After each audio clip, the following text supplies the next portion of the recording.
Hello Boro fans, it's Joe from Boro Fan TV and this is the preview for the upcoming game on Saturday the 14th of August with a 3 PM kickoff as the Boro take on Bristol City in the Skybet Championship at the Riverside Stadium. The Riverside Stadium is the main topic of the conversation for this game, Boro fans.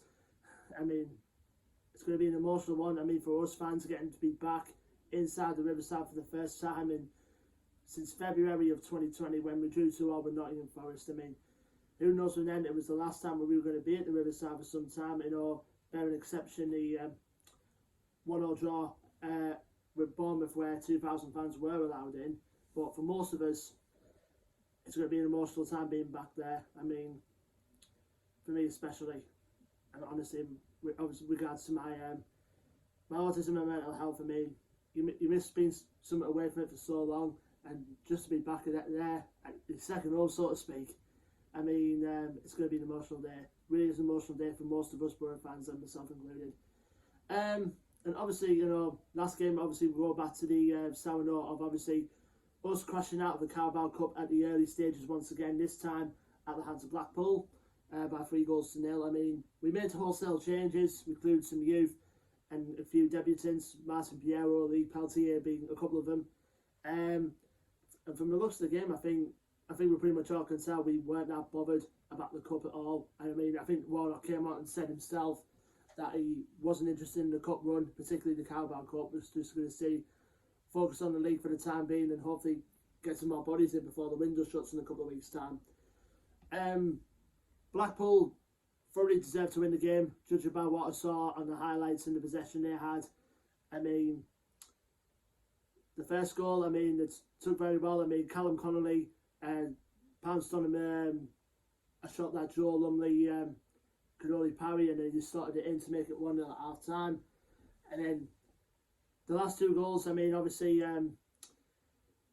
they were I'll go to the third one in a second because that was a bit of a flip, but the second one, Shane Lavery, the guy who scored in Blackpool's opening game against Bristol City, took it upon himself to make it 2-0, and then no less than a minute later, Keshi Anderson with an absolute fluke of a goal. Did he meant it or not? From what you saw in the highlights, Boro fans, let me know in the comments. But yet again, it was a fluke goal. And at the end of the day, Blackpool, even though I was speaking to some Blackpool fans, that it was only their second string team that played against us. It's obviously play against boys, so to speak. But at the end of the day, they fully deserved to go through the second round and went out to concentrate on the league. No doubt, the likes of Dale Fry, Marcus Tavernier, Matt Crooks, all missed that game because they were rested for the cup game. But I think there'll be no doubt they'll be thrown back into the fold, as well as Duncan Watmore as well, for the game coming up on Saturday. And obviously, Dick Gazer as well. And I think hopefully, Pierre can be involved in some capacity, hopefully from the start. And then Saul Bamber, what a moment for him. Obviously, took a year out of the game, obviously, because of his recovery from cancer. And where he started that game and pretty much nearly finished it against Blackpool. From a neutral, it's great to see Saul Bamber back on that pitch. And hopefully, he can provide the experience, obviously, that our backline needs. That some of it we're missing from last season. Obviously, I can say there's a couple of players that didn't quite fill into the centre-back role well, but hopefully with Bamber in the ranks as well. And like I said, he's coaching the academy lads in his spare time as well, which is obviously great to see. Who knows? He could prove an asset for us for this coming season. Obviously, on the injury front, I think it's only like Marcus Brown, who's still got a couple of months left to recover from his injury that he picked up last season, who's well on the way to recovery, and hopefully, fingers crossed, more bodies can come in the transfer window before it shuts in a few weeks' time. Now we'll go on to our opponents, Bristol City, who, like us, have endured a pretty much a little rough start of the season in both League and Cup. Obviously, they drew their opening fixture of the season 1-0 against Blackpool, and then in the Carabao Cup, they went out pretty much the hard way. They drew 2-2 with League 2 side Forest Green Rovers on the night, and then they lost on penalties. Obviously a hard way to go out, and obviously they'll be looking to bounce back at our expense in our opening home game of the season. Obviously their manager is former Boro captain Nigel Pearson, who, to think in most Boro fans' opinion, would ideally like to be coming to manage the Boro right at this point now. But Obviously, he's now at Bristol City.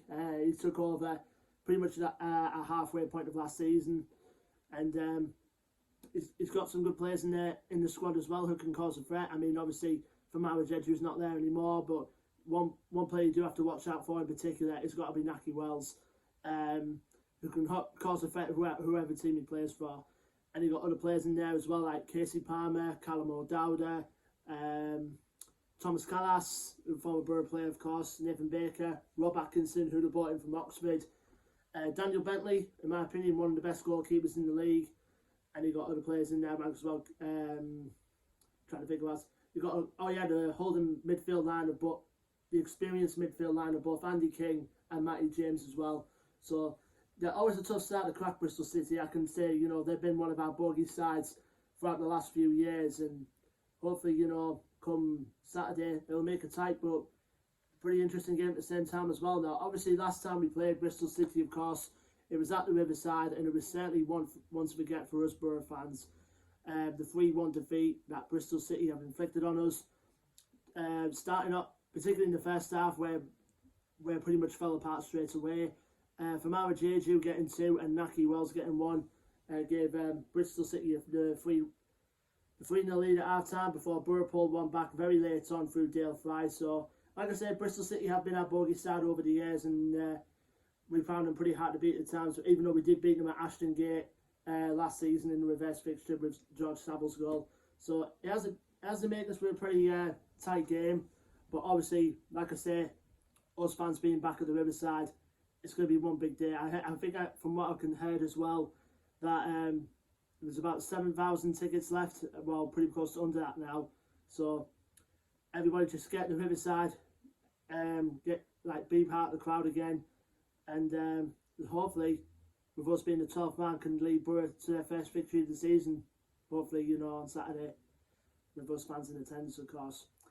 Anyway, let me know your thoughts and predictions in this game in the comments below, Boro fans. Don't forget to like, share and subscribe as always. Our social media links will be in the description below, so go follow us on those. And until then, I've been Joe from Boro Fan TV, and I will see you on the next preview video, which will be for the game on Wednesday, the 18th of August, as Boro find themselves at home once again. This time, QPR are the visitors to the Riverside. Until then, take care, stay safe, and let's cheer the lads on Saturday, as we are back at the Riverside. Anyway, take care, up the Boro.